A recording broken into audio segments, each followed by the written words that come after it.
Hello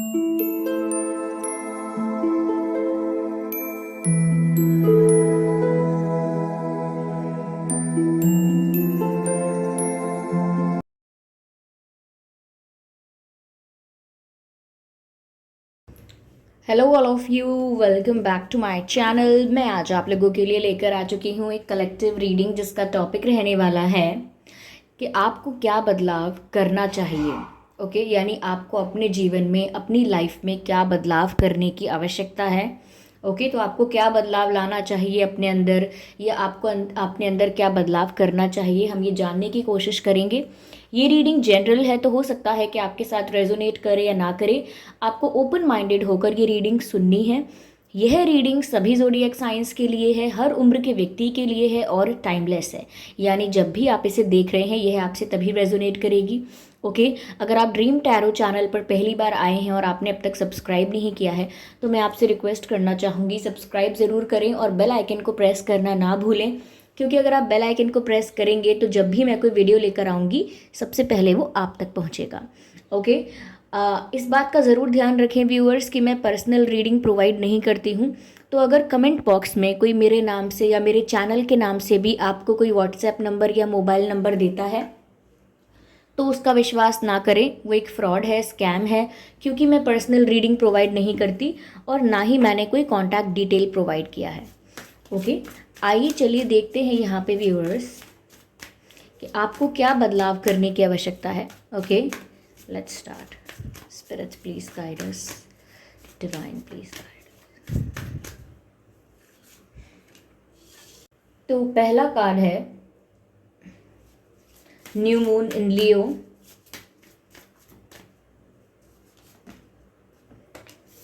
okay, आपको क्या करने की आवश्यकता है।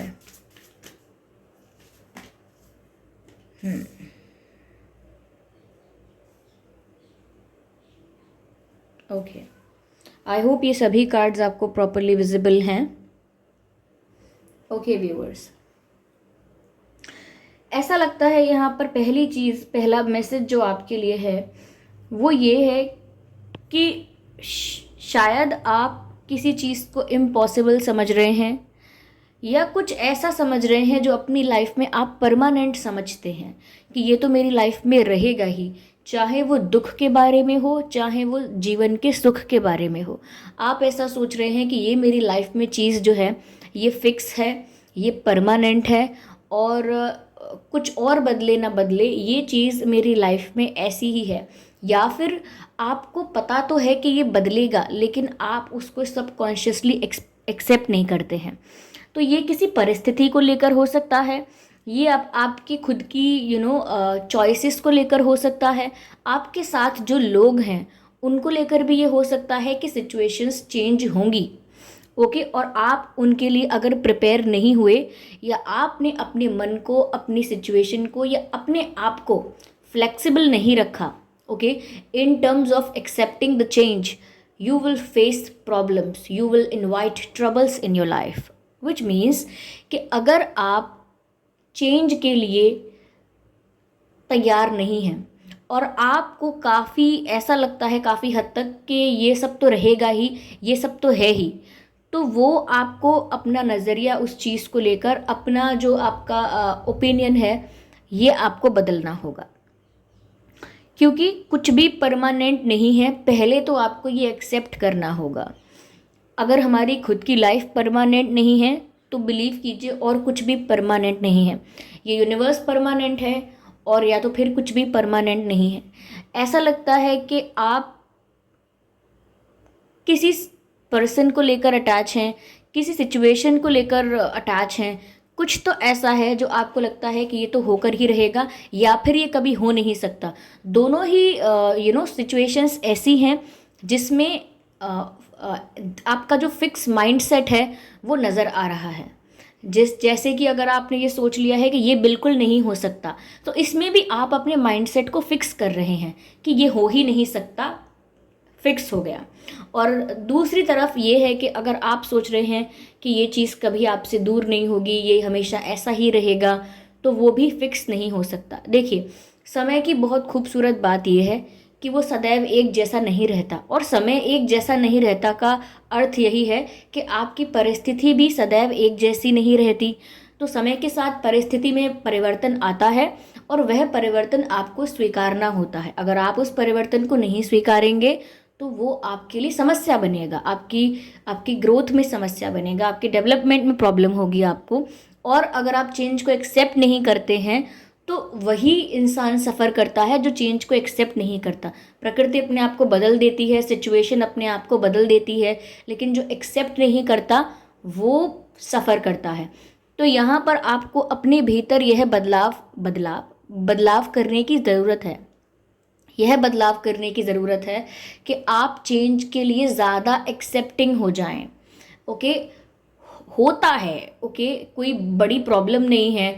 बहुत लोगों में यही बात है, सब लोगों में यूजुअली ज़्यादातर यही प्रॉब्लम है। प्रॉब्लम भी नहीं कह सकते, ये तो बहुत ही कॉमन फिनोमेना है कि सब लोग चेंज के लिए एक्सेप्टिंग नहीं होते, इतना इतना ओपन अप नहीं होते चेंज के लिए, या चेंज के लिए इतने वेलकमिंग नहीं होते हैं, क्योंकि वो एक प्रकार की व्यवस्था, एक प्रकार का पैटर्न और एक प्रकार की परिस्थिति से अटैच हो चुके होते हैं, या वो पैटर्न उनको कंफर्टेबल लगता है, इजी लगता है।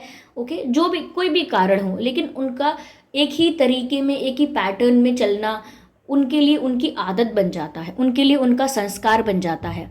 और जब परिवर्तन आने को होता है, बदलाव आने वाला होता है, तो वो विचलित होते हैं, और विचलित होते हैं तो एकदम से परिवर्तन को स्वीकार नहीं कर पाते हैं, और मानसिक रूप से यानी कि इमोशनली भी अपने आप को मेंटली इमोशनली हर्ट करते हैं, अपना मेंटल पीस लूज़ कर देते हैं, और इमोशनली भी बहुत हर्ट हो जाते हैं, इमोशनली स्टेबल नहीं रहते। तो यहाँ पर कुछ भी फिक्स नहीं होता है। अगर समय अच्छा है तो वो भी फिक्स नहीं रहेगा, समय बुरा है तो वो भी फिक्स नहीं रहेगा। It will keep on changing and you have to accept the change, and this is the rule of nature, this is the rule of your life. तो यहाँ पर ऐसा लग रहा है कि आप चेंजेस को लेकर काफ़ी रेजिस्टेंस क्रिएट करते हैं हमेशा से। तो ये बदलाव अगर आप अपने भीतर कर लेंगे तो आने वाले काफ़ी पेन से, काफ़ी दर्द से या काफ़ी टेंशन से पहले ही मुक्त हो जाएंगे।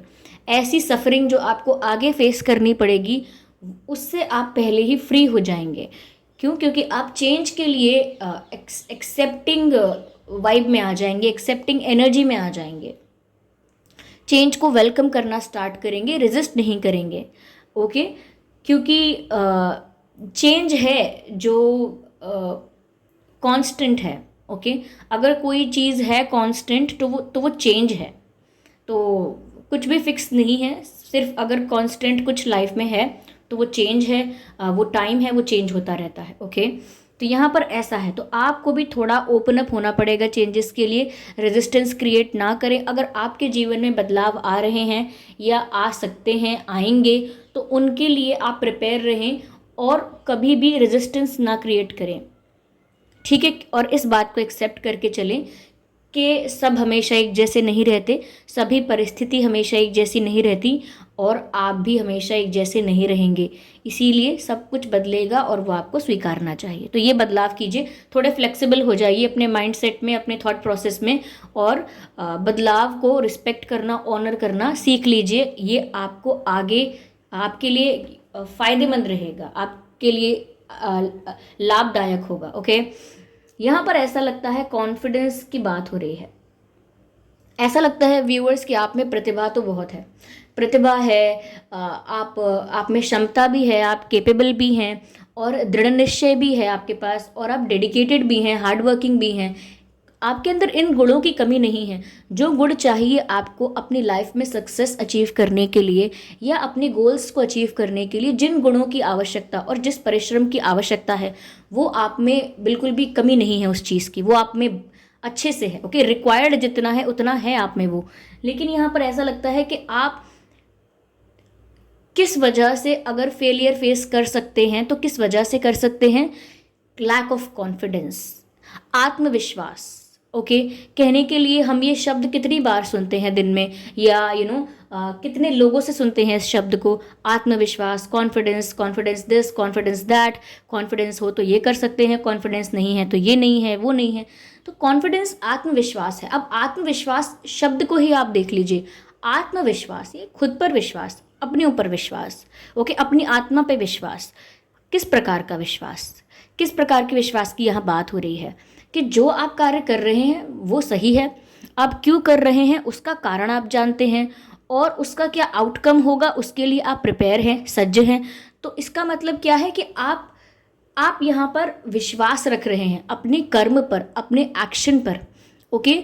तो वो अगर आपको विश्वास हो गया एक बार कि जो मैं कर रहा हूँ वो मुझे पता है कि मैं क्यों कर रहा हूँ या क्यों कर रही हूँ, और अब मुझे विश्वास है कि मुझे ये करना चाहिए ही, इससे ये जो हम मैं कर रहा हूँ इससे कुछ अच्छा ही होगा, ये किसी बेटरमेंट के लिए ही हो रहा है, किसी अच्छी चीज़ के लिए ही हो रहा है। तो जब आप ये जान लेते हैं कि जो भी मैं कर रहा हूँ, जो भी मेरा गोल है, जो भी मेरा टारगेट है, वो कुछ गलत नहीं है। So when you know the reason of why you are doing this, and when you know that what can be the outcome, और ज़रूरी नहीं है कि आपको आउटकम पता भी हो, कॉन्सिक्वेंसेस या आउटकम डिफरेंट हो सकता है आपके कर्म का, लेकिन यहाँ पर आपने क्यों किया है, आपका इंटेंशन क्या है, ये आपको पता होना चाहिए। और जब आपको ये पता होता है why am I doing this, तो आपके अंदर आत्मविश्वास आ जाता है। सपोज़ अगर अगर जैसे कोई स्टूडेंट है और उसने एग्ज़ाम दिया, और बाकी सब लोगों ने 1 घंटे एग्ज़ाम दिया, और उस स्टूडेंट ने सिर्फ आधा घंटे एग्ज़ाम दिया, और आधा घंटे में टीचर ने उससे वो आंसर शीट वापस ले लिया, उसको बोल दिया आपका टाइम अप हो गया, आपको इतना ही टाइम था। तो आप क्या देखेंगे, आप देखेंगे कि सामने ही ये तो गलत हो रहा है, आप आवाज़ उठाएंगे, बोलेंगे कि ये ऐसा कैसे कर सकते हैं आप, समान इक्वल समय मिलना चाहिए, सबको इक्वल टाइम मिलना चाहिए, इक्वल टाइम डिज़र्व करते हैं हम सब एक ही परीक्षा में, ऐसे हमारे साथ पार्शियलिटी कैसे हो सकती है। आपको उस विद्यार्थी को भी पर्याप्त समय देना चाहिए। वहाँ पर आप क्यों इतने ज़्यादा कॉन्फिडेंस से बात कर पा रहे हैं, बिकॉज यू नो कि आप जो बोल रहे हैं वो क्यों बोल रहे हैं, because you know the reason, और आपके ये बोलने से आपका जो इंटेंशन है वो क्या अचीव करने का है ये भी आपको पता है। तो वो विश्वास आपको लाना नहीं पड़ा अपने अंदर, वो प्राकृतिक रूप से आपके अंदर आ गया, बिकॉज आपको पता था कि आप किस चीज़ के लिए खड़े हुए हैं, आपकी जो आवाज़ आपने उठाई है वो किस चीज़ के लिए उठाई है। और अगर वो टीचर नहीं मानता है और आप कोई एक्शन भी लेते हैं, तो भी आप जान पाएंगे कि वो आपने एक्शन क्यों लिया है, इसीलिए वो एक्शन लेते वक्त भी आपके अंदर आत्मविश्वास होगा। तो यहीं पर इतनी सी बात आपको समझनी है कि आपको अपने भीतर आत्मविश्वास लाने की ज़रूरत है, लेकिन आप उसको ऐसे नहीं ला सकते कि आप अफर्म करने लगें कि I am having confidence in my life, now I am very confident, और इसको अफर्मेशन की तरह रिपीट करने लगे बार बार, I am confident, I am very confident, I am very confident. ये सब बिल्कुल नहीं करना है आपको रीज़न तलाशना है, आपको कारण जानने की कोशिश करनी है कि जो मैं कर रही हूँ या कर रहा हूँ या करने की इच्छा रखता हूँ उसका कारण क्या है, उसका इंटेंशन क्या है। And when you will be aware of your intention, and when you no कि आप ऐसा क्यों कर रहे हैं, तो आत्मविश्वास अपने आप ही आपके अंदर आ जाएगा। ये एक नेचुरल प्रोसेस है। जब क्लैरिटी आ जाएगी तो कॉन्फिडेंस भी आ जाएगा, which means confidence without clarity is dangerous to mankind. Again I'm telling you, confidence without clarity is dangerous to mankind. तो आपके अंदर आत्मविश्वास तभी आएगा जब आपको क्लैरिटी होगी, कारण की क्लैरिटी होगी, इंटेंशन की क्लैरिटी होगी, तो अपने आप ही आत्मविश्वास आ जाएगा। ओके, तो आत्मविश्वास कोई ऐसा प्रोडक्ट नहीं है जो हम कहीं से ले सकते हैं, ये तो क्लैरिटी के साथ साथ अपने आप आपके अंदर आ जाता है। ओके, तो यही मैंने छोटा सा आपको जो टीचर वाला और ये एग्ज़ाम वाला एग्जाम्पल दिया है, ये आपको समझाने के लिए दिया है कि कॉन्फिडेंस की अगर कमी है तो कॉन्फिडेंस जब आप में आ जाएगा, आत्मविश्वास जब आप में आ जाएगा, तो आपको सफलता मिल जाएगी। इसीलिए आपको अपने भीतर ये बदलाव करने की ज़रूरत है कि आप अपने अंदर आत्मविश्वास रखें। लेकिन मैंने आपको ये भी बता दिया कि वो आएगा कैसे। जब तक आपको कारण नहीं पता है, जब तक आपको आपका इंटेंशन क्लियर नहीं है, जब तक आपको आपका रीज़न क्लियर नहीं है, तब तक आत्मविश्वास है मुझ में ये सिर्फ एक ढोंग बनकर रह जाएगा। ढोंग समझते हैं आप, मतलब एक्ट करना, ओके, ऐसा बनकर रह जाएगा। वास्तविक रूप से ये आपके अंदर नहीं आ पाएगा। अगर आप चाहते हैं कि वास्तविक रूप से ये आत्मविश्वास आपकी आत्मा का गुण बन जाए, तो उसके लिए आपको ये जानना होगा, क्लैरिटी लानी होगी। ओके, अगला मैसेज यहाँ पर आपके लिए व्यूअर्स ये है कि आपको प्रतिक्रिया देने से पहले सोच लेना चाहिए। ऐसा आपके जीवन में हो चुका है और आगे भी हो सकता है कि आप जब भी रिएक्शन देते हैं या रिस्पॉन्स करते हैं तो इंस्टेंट करते हैं, या परिस्थिति आपको मजबूर करती है कि आपको इंस्टेंट रिएक्शन देना है, या आसपास के लोग आपको मजबूर करते हैं कि आपको इंस्टेंट रिएक्शन देना है, जबकि ऐसी आवश्यकता नहीं है। अगर कोई परिस्थिति ऐसी है जो थोड़ी कंफ्यूजिंग है या उसमें आपको सब तरफ से यानी कि हर एंगल से स्टडी करने की ज़रूरत है, हर पक्ष को समझने की ज़रूरत है, तभी आप अपना रिस्पॉन्स या अपनी प्रतिक्रिया, अपना फीडबैक या जो भी आप तभी दे पाएंगे।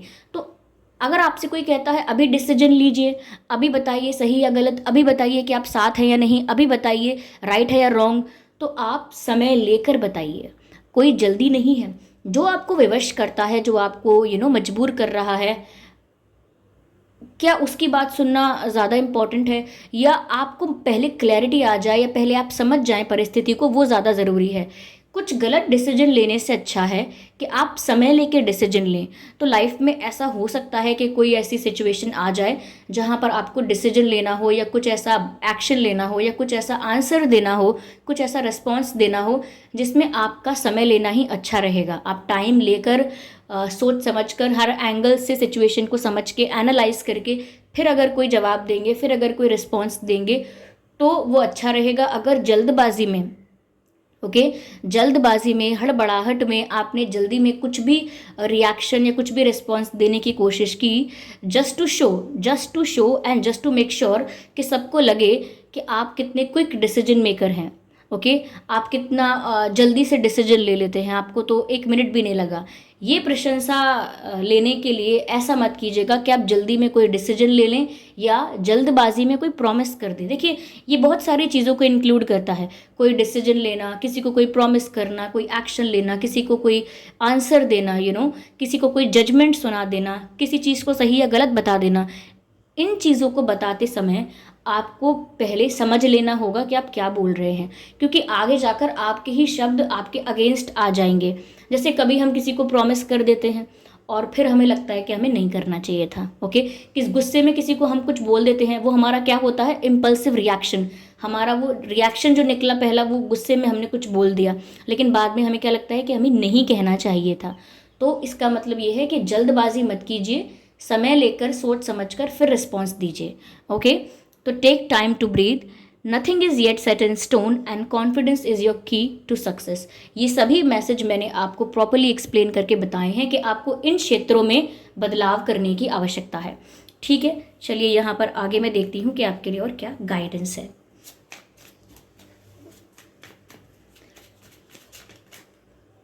ओके, कोई कार्ड अभी भी अनफोल्ड नहीं हुआ है। Let me shuffle it again. अब हो गया है। Take charge with authority. Viewers, यहाँ पर ऐसा लगता है कि जैसे आपको अगर आप अपने लाइफ के डिसीजंस किसी और से इन्फ्लुएंस होकर ले रहे थे, या किसी को कॉपी कर ले रहे थे, या सिर्फ किसी के कह लेने भर से आप डिसीजन ले रहे थे, तो आपको अब वो चीज़ त्यागनी चाहिए और आपको अपना डिसीजन अपने आप लेना चाहिए। यानी कि अपनी लाइफ को आपको खुद कंट्रोल करना चाहिए। किसी और से पूछ के या किसी और के कहे में चल के आप अपना मार्ग क्लियर नहीं कर पाएंगे। ऐसा लगता है जैसे अगर आप दूसरों से इन्फ्लुएंस होकर या दूसरों की वजह से, चलिए किसी ने इन्फ्लुएंस नहीं किया, किसी ने प्रेशराइज कर दिया, उस वजह से अगर आपने कोई डिसीजन ले लिया तो भी वो आपके लिए हानिकारक रहेगा। इसीलिए इस बात को मेक श्योर कीजिए अपनी लाइफ में कि जो भी निर्णय आप लेते हैं वो पूरी तरह से आपका होना चाहिए, उसमें किसी और का इन्फ्लुएंस ना हो, किसी और का प्रेशर ना हो, और आप पूरी तरह से अपने आप वो निर्णय लें खुद सोच समझ के। तो ऐसा लगता है कि आपको अपनी लाइफ का कंट्रोल अपने हाथ में लेने की ज़रूरत है।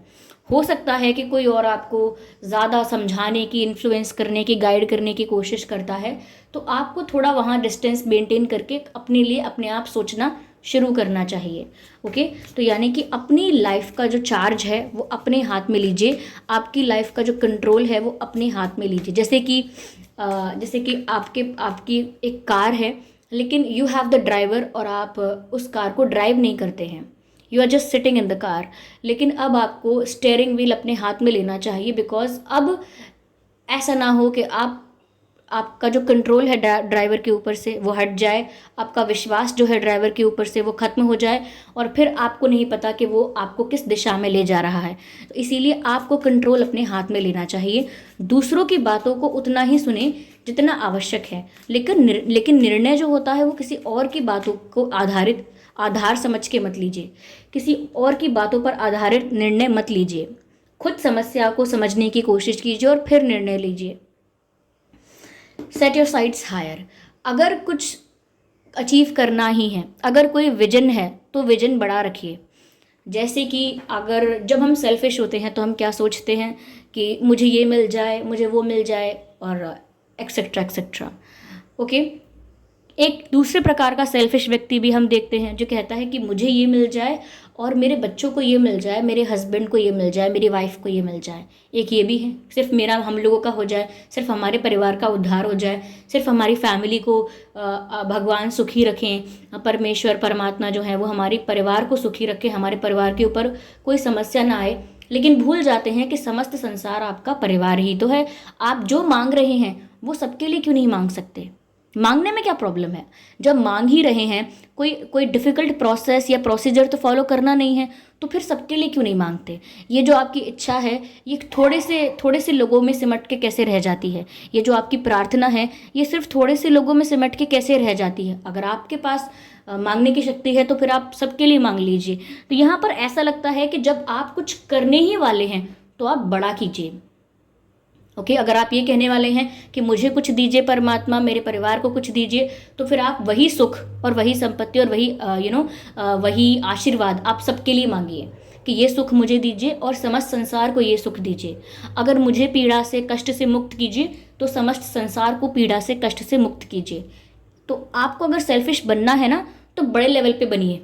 ओके, अगर आपको जो अपने लिए मांगना है फिर वो अपने परिवार के लिए भी मांगना है, तो फिर इतने सेल्फिश हो जाइए कि वही अपने पूरे संसार के लिए मांग लीजिए, क्योंकि वो संसार भी आपका ही है।